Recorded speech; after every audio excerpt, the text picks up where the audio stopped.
learned about year one? I think it would have to be the importance of championship games, because in retrospect, at this last year, a lot of us in the media were talking about there could be two teams from the same conference and there could be two teams. The protocol allows for that, but it was clear after Ohio State beat Wisconsin in that game the importance of winning a championship. And Bill Hancock, the executive director, will be quick to point out not winning a championship game, but winning a conference championship and how much that matters. So I think we know now just how difficult, not impossible, but difficult it is to get into the playoff if you're not a conference champ. I thought somebody today brought up an interesting point that what if Baylor or TCU had not lost a game and had gone undefeated without a championship game, would they have been in over Ohio State? The likelihood is yes, but I think that's really, Heather, where you would put it to the test, whether a championship game, just how much it means in the whole process. Yeah, and that's what, a lot of knee-jerk reactions coming off of just year one, but when you saw 4 conference champions in there, you wondered if it's time to put on the back burner those conversations of, will this league get 2 teams in? Because you saw 4 league champs in, and if you have 2 teams from one league in, you're going to include a team that either just lost its conference championship game or didn't win its division, Mark. Yeah, I think it's too early to say that we'll never see 2 SEC teams or 2 Pac-12 teams. But I think at the end of the day, what we saw last year was conference championships mattered more than we thought. Head-to-head certainly mattered more than we thought. And those rankings that come out every Tuesday that we love to watch instead of watching a Bachelor rerun or something, I mean, they're important and they're a starting point.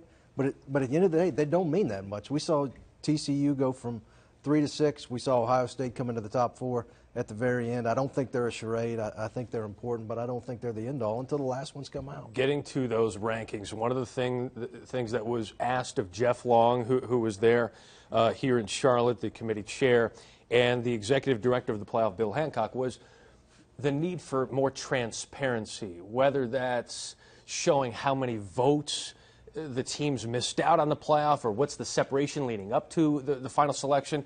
Heather, what is the need for transparency? What does that look like?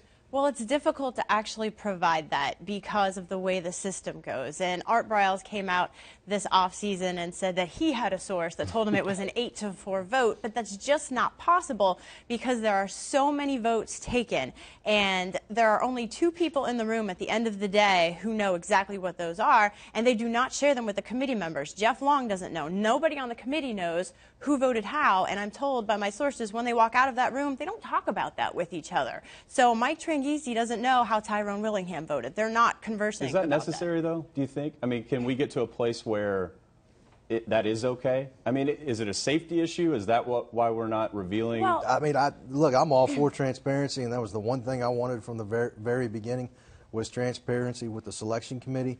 But if they were to reveal those final votes on a decision as important as 4 football teams, I mean, there's no telling what could happen. But not necessarily who voted for who, but what the number was. Is that what you're saying? Well, that would be the intermediate step. You know, you can't reveal the names because I think it would be a safety issue at that point. But surely within the system, it can be tweaked in such a way that we would at least have a general, other than it was close. You know, I would think there's a way that they can manipulate it, the computer system, to figure out a number. Right. In the final vote, I'm sure that they could do that. But the reason that they don't want to is to protect the, I guess, I don't know if sanctity is a good word, of the room, and have those people feel comfortable that they can talk and they can vote and they can have their discussions without worrying about that being publicized. Yeah, here's what we know. There's not a lot. You think as a pollster, living in that poll land that we have for years, there's a line of demarcation between 1, 2, 3, 4. I think they're all grouped together, and you really don't know, like you said, Mark, until that last ranking is revealed. Quickly, we'll go around the room here.